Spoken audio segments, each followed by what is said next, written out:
Bonjour mes divines et mes divins, me voici Bastet pour le cas énergétique de la polarité féminine, du féminin, en ce lundi 27 janvier. J'espère que vous avez bien dormi. Comme à mon habitude, j'ai tiré 2 cartes de l'oracle chamanique mystique. Nous avons à notre gauche la carte le témoin et nous avons à notre droite la carte le maïs. Chouette, on va faire du popcorn ce matin. Non, je plaisante, mais elle a vraiment une grande signification, cette carte du maïs. Alors, la carte, le témoin, évidemment, chère féminine, le témoin, c'est celui qui observe sans s'engager dans aucune action. Ben oui, qu'est-ce qui se passe? Et oui, parce qu'en cultivant ce calme intérieur, nous sommes en mesure d'évaluer toute situation d'un point de vue supérieur et bien sûr de prendre de meilleures décisions. Alors tu es peut-être ce témoin lumineux parce que tu cultives justement ce calme intérieur. Et c'est vrai que c'est la meilleure façon de s'ancrer dans le présent parce que nous pouvons soutenir avec calme une personne qui éprouve des difficultés. Et oui, tiens, ton masculin par exemple. Nous sommes capables aussi de lui prêter une oreille attentive et de lui donner de meilleurs conseils. Parfois, nous pouvons être si calmes que nous sommes en miroir pour l'autre. Évidemment, grâce à l'autre, nous pouvons aussi recevoir des réponses à notre propre présence et à notre questionnement intérieur. Alors évidemment, cette carte le témoin, elle a toujours été à tes côtés, elle est principalement ton allié, elle est cette énergie en fait t'oriente dans tes actions et te permet ce matin de découvrir que les choses arrivent. Et oui, tu as été témoin de pas mal de choses qui se sont déroulées, créées devant toi. Tu as su changer la réalité en trouvant le calme et en laissant ta véritable intention se révéler à ton autre. Alors, c'est vrai que pour ça, il a fallu que tu reconnaisses tes idées préconçues, ou alors peut-être qu'on te demande de le faire ce matin. Reconnaissez les idées préconçues et les sentiments que vous avez à propos de la situation dans laquelle vous vous trouvez, mais résistez à l'envie de changer quoi que ce soit, féminine. Voilà ce qu'on te dit ce matin. Ne retombez pas dans vos habitudes de domination. Et oui, prenez quelques respirations et soyez heureuse à l'idée que vous n'avez pas à être performante sur ce sujet. Maintenez l'espace nécessaire aussi pour que le monde puisse continuer à tourner par lui-même. Votre masculin n'a pas forcément besoin de vous. Et oui, c'est important. Donc, reste ce témoin lumineux en pleine conscience. Observe, regarde ce qui se passe, note les interactions, les informations, les synchronicités que tu peux recevoir. Elles vont te nourrir, mais c'est vrai que ne t'inquiète pas si on ne te sollicite pas plus que ça cette semaine. En tout cas, avec cette carte du maïs, le maïs, évidemment, ça représente la mère de la substance et de l'abondance tangible. C'est le symbole de la prospérité matérielle dans le monde sous une forme qui assure aussi stabilité et substance, évidemment, de nombreux individus pour pouvoir manger. En tout cas, vous avez supplanté un beau champ de rêve et vous avez fait de gros efforts féminines, bravo. Même lorsque vous aviez perdu la foi, vous avez insisté sur ce cheminement et maintenant, évidemment, l'esprit du maïs vient honorer votre persévérance et vous montre l'abondance et la loi d'attraction. C'est le moment de cueillir les fruits du travail acharné et de la confiance. Que ces récompenses soient financières ou le genre de prospérité que l'on mesure en qualité plutôt qu'en quantité, peu importe, vous êtes ce matin grandement béni. Parce que, évidemment, quand ce symbole apparaît, ça nous dit qu'il ne faut surtout pas oublier de partager sa bonne fortune. Méfiez-vous aussi des raccourcis vers vos rêves ou d'une voie rapide qui vous est offerte maintenant. C'est pas parce que vous percevez des choses, que tout vous semble facile, que maintenant vous avez compris où en était votre masculin, qu'il faut agir. Soyez particulièrement conscient que vous avez l'impression que tout vous est dû ou que vous espérez obtenir quelque chose de la source sans rien faire. C'est un moment de gratitude, de persévérance et d'humilité. Donc, soyez prêts à travailler pour atteindre vos objectifs et planter les graines de vos intentions avec conscience et respect. Libérez-vous de toute pensée appréhendant une pénurie, ou c'est symbolique, ou une pénurie du sentiment, ou que vous n'en avez jamais assez, ou de l'inquiétude que quelqu'un d'autre puisse prendre ce qui vous appartient, votre masculin. Sachez que l'univers pourvoira toujours à vos besoins, mais vous devez être en relation avec lui pour recevoir. Vous récolterez ce que vous avez semé, soyez-en sûrs, féminine. Encouragez-vous, même si vous n'avez pas bien planté, que vous avez évoqué l'illusion de cette sécheresse, il y a toujours une nouvelle saison qui se présente. À vous, féminine. Alors, bien évidemment, j'ai tiré 4 cartes de la Méodec pour travailler sur la source de tes peurs, les mettre en action, comprendre les influences extérieures. Quel outil, comment ne pas douter dans tes champs de conscience et développer ton plein potentiel, et bien sûr, comment te structurer aussi dans ce parcours. J'ai tiré donc 2 cartes, principalement la maison 3, et j'ai tiré l'élémentaire. Alors, chez les Égyptiens, c'est inversé. L'élémentaire, c'est l'élément féminin. Donc, finalement, c'est pas plus mal. Cette maison 3, elle va nous parler d'échange, de communication, de découverte et d'apprentissage aussi de nos erreurs. Curieusement, on a parlé de communication sur le tirage du masculin. Cet élémentaire va nous parler de matérialité, d'ancrage, de fondation de notre nature, notre authenticité, de notre corps, notre véhicule et de notre force intérieure. Alors, évidemment, cette maison 3, dans cet élémentaire, eh bien évidemment, elle nous dit en fait que tes peurs... Alors, c'est marrant parce que peut-être, c'est une grande question, on parle d'être doté d'une énergie saine, solide, concrète, fidèle à ses habitudes, à ses amis en général et souvent entêtée.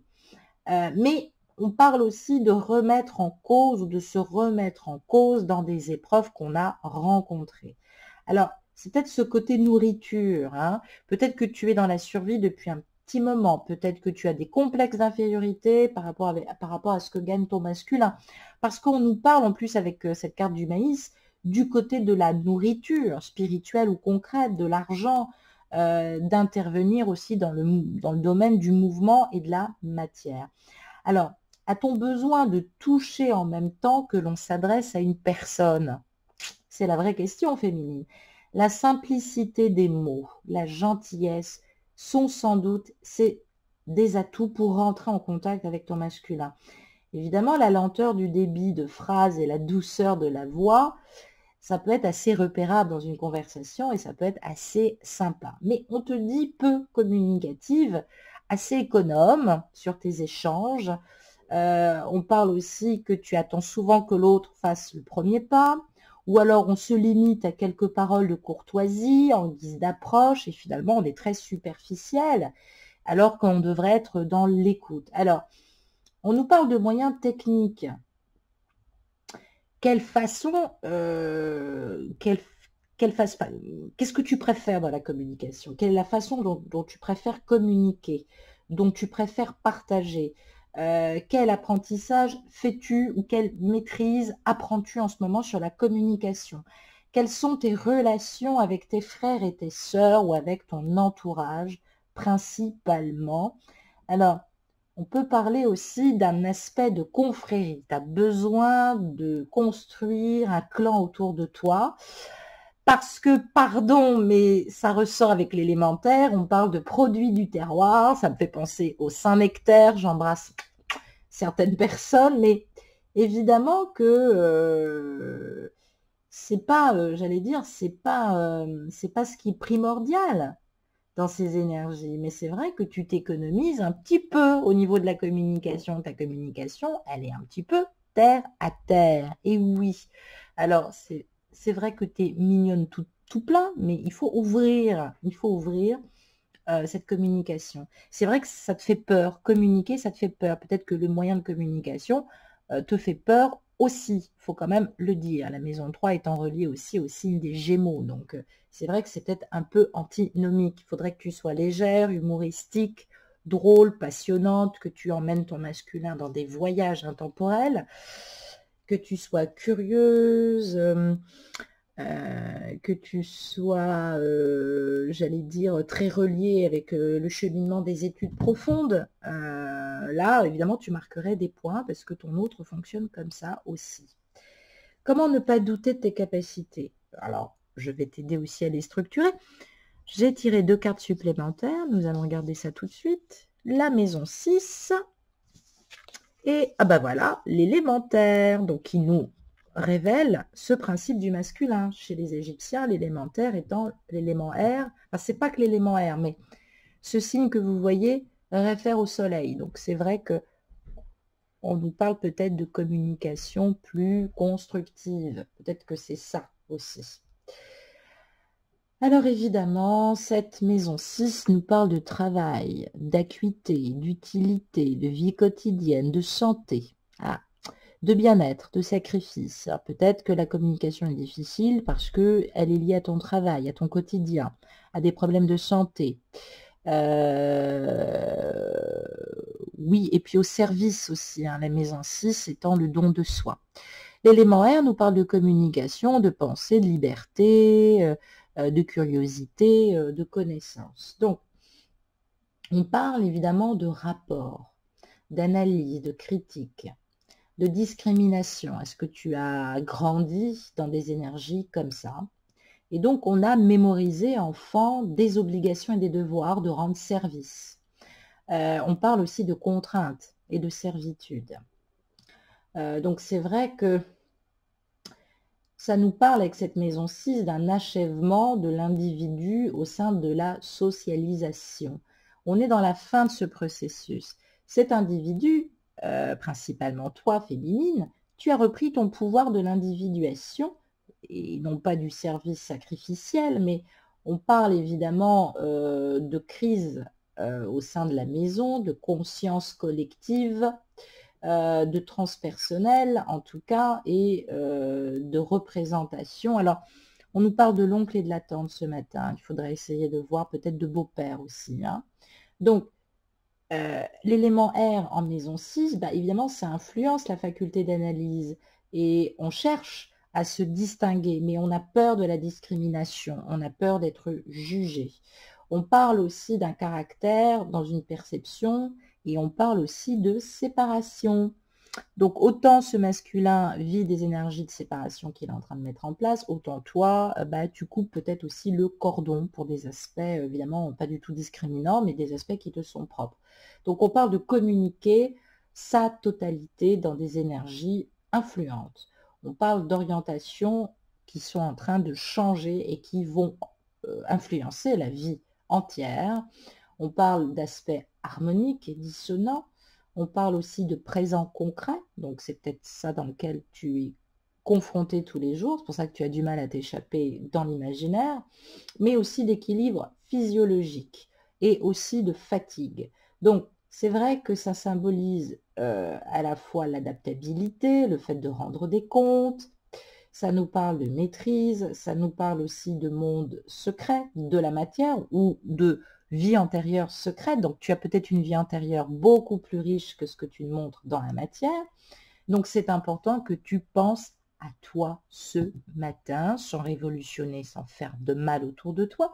Mais c'est important que tu te projettes dans ces énergies de séparation, toi aussi, c'est qu'à de le dire. J'ai tiré une carte ce matin du grand oracle de l'amour pour connaître aussi les énergies d'amour. Qu'est-ce que tu vas ressentir principalement aujourd'hui sur le plan émotionnel? Eh bien, on parle de peine. Eh bien oui, on voit ce petit casse-noix avec ce tout petit cœur comme ça qui a l'air broyé. Alors, le nombre 25 qu'on peut voir, 2 et 5, nous parle de se dévoiler. Et oui. Et ça nous renvoie au chiffre 7, le chiffre de l'analyse et de la sagesse, décidément, qui ouvre et qui s'ouvre à des valeurs élevées, comme le fait d'exprimer avec le cœur serré une souffrance affective et morale. Donc, on a pu se sentir écrasé. Ça peut être aussi un passage difficile, mais il va y avoir une issue positive. Alors, il y a encore des obligations. C'est vrai qu'on médite un peu sur sa situation, et qu'on ne peut pas se désengager comme ça parce qu'il y aurait des dégâts dans une expérience délicate qu'on est en train de vivre. Alors, toi seul, tu sais de quoi je parle. Moi, je te dis ce que je ressens. Je n'ai pas tous les tenants et les aboutissants. Donc, c'est vrai que, j'allais dire que principalement, on peut être enfermé dans un égarement que nous n'avons pas causé. On parle de difficulté à voir ou de difficulté à trouver la sortie. On a été dans des énergies comme ça, hein, dans un contexte très très compliqué de solitude et d'inquiétude. Et c'est vrai que maintenant, on prend conscience de la réelle complexité du chemin qu'on a parcouru. L'espoir va replaner.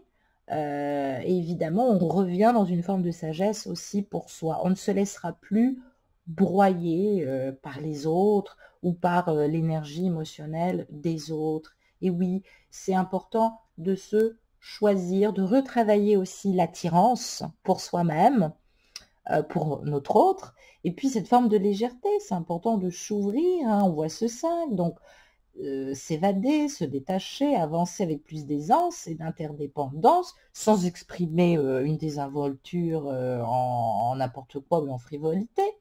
Mais on parle d'une faculté à relativiser aujourd'hui et à se désengager parce que c'est important aussi de penser à soi. Il n'y a pas de mal, en tout cas, à le faire. Bravo, féminine, c'est ce qu'il faut faire. Je t'embrasse et je te souhaite une excellente journée. Au revoir.